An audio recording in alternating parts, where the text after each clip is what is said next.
Hey everyone, welcome. Glad you can make it to our little study group for PP 5361. That's Theory and Management of Public Service Organizations. This time, we're jumping into our required text, the Diversity Bonus. We're going to tackle Chapter 7, which is really all about how to take these big ideas and actually put them into practice.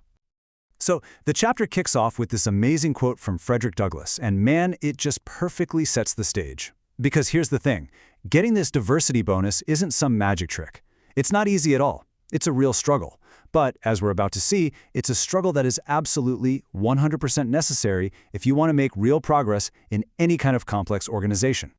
And believe me, the stakes are just incredibly high. Just look at this number. In 2015 alone, Google was ready to spend a whopping $150 million on diversity stuff. And you know what? A mountain of evidence shows that this kind of spending, all across corporate America, it barely moves the needle. So what gives? What's going on here? Well, the book argues that the real problem is this kind of magical thinking we all fall into. We think we can just throw a diverse team together and boom, this bonus will just appear. But that's not how it works. That potential, it has to be unlocked. And the only way to do that is with intentional, sustained practice. And there's this great analogy in the book to explain this, called the parable of the bikes. Think about it this way. Homogeneous teams, where everyone's pretty similar, they're like kids running. You know, it's reliable, it's low risk, and they'll consistently get you a solid B+. But diverse teams? They're like kids on bikes. The potential for amazing speed is definitely there, but so is the chance of just wiping out completely. They can get you those A+, exceptional results, but only if they actually learn how to ride together. This is perfectly illustrated by the story of the NBA's three-point shot. I mean, think about this. When they introduced it back in '79, it offered this massive 50% point bonus. But guess what? Nobody could make the shot. It was a joke.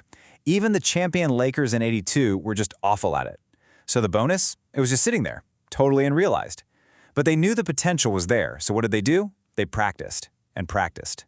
Now, you fast forward to today, and it's not just a shot, it's a core game-winning strategy. That potential bonus became a real, tangible one, but it took decades of practice. Okay, so we've established we need to practice. But where do we even begin? Well, the book is really clear on this. The absolute, non-negotiable first step is just getting diverse people onto the team in the first place. And that means we have to tackle bias head-on. And the tricky part is, bias isn't just one simple thing you can point to. It's this whole complicated mess, right? You've got direct and unintended bias. You've got that unconscious bias we all carry around, where we just naturally favor people who are like us. Then you've got nepotism and who you know through your social networks. And even something called rubric-based bias, where using a single, standard measuring stick for everyone can accidentally filter out incredible, diverse talent. Okay, and this is where it gets really, really crucial. This is a mathematical certainty, not an opinion. These little tiny biases, the ones that might seem totally harmless on their own, they don't stay small. Over the course of a career, they accumulate, and the effect is absolutely devastating. So, let's just imagine a typical career path, right? Picture it as a race with 10 major hurdles. Each one is a big step, a key interview, landing a big project, getting that promotion, moving into a leadership role. And to get to the C-suite, to the very top, you have to clear every single one of those 10 hurdles. Now, let's look at the actual math here. Let's say an advantaged person has a pretty good 50-50 shot of clearing each one of those hurdles. If you do the math, their odds of making it all the way to the end are about 1 in 1,000. Not bad. But now, let's say a woman or a minority faces just a tiny 10% bias at each step. Just 10%. So their chance is 40% instead of 50%. You know what happens to their odds? They absolutely plummet, all the way down to 1 in 10,000. And there it is. That's the staggering result. That seemingly tiny 10% bias, once it's compounded over 10 different levels, results in 90% fewer women and minorities reaching the top. Let that sink in. This isn't an opinion. It's not a feeling. It's just the simple, brutal math of how disadvantage accumulates. All right. So let's say you've done the hard work of reducing bias and you've actually assembled a diverse team. Awesome.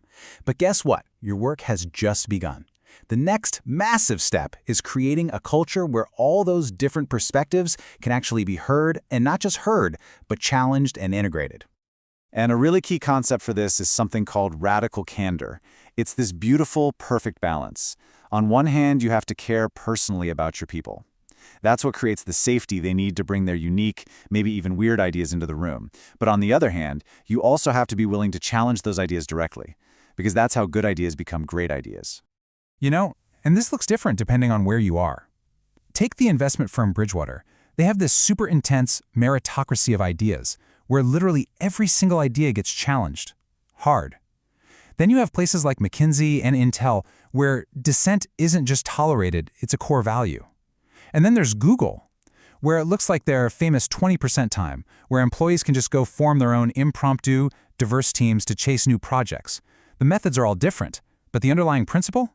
It's exactly the same. Okay, this brings us to the final piece of the puzzle, and this is maybe the most forward-looking part of the whole chapter.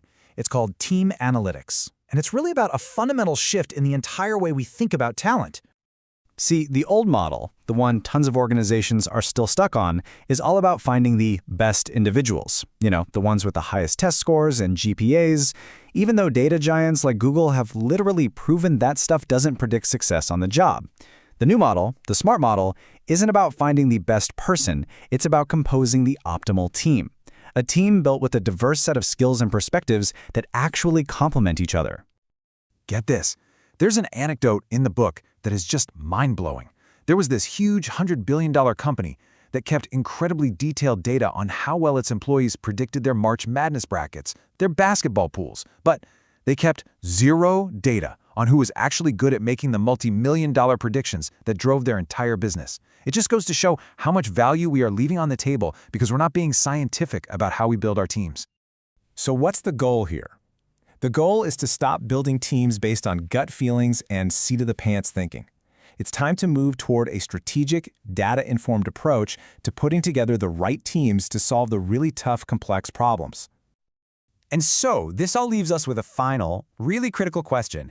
And this is especially important for us, right? Focusing on public service organizations.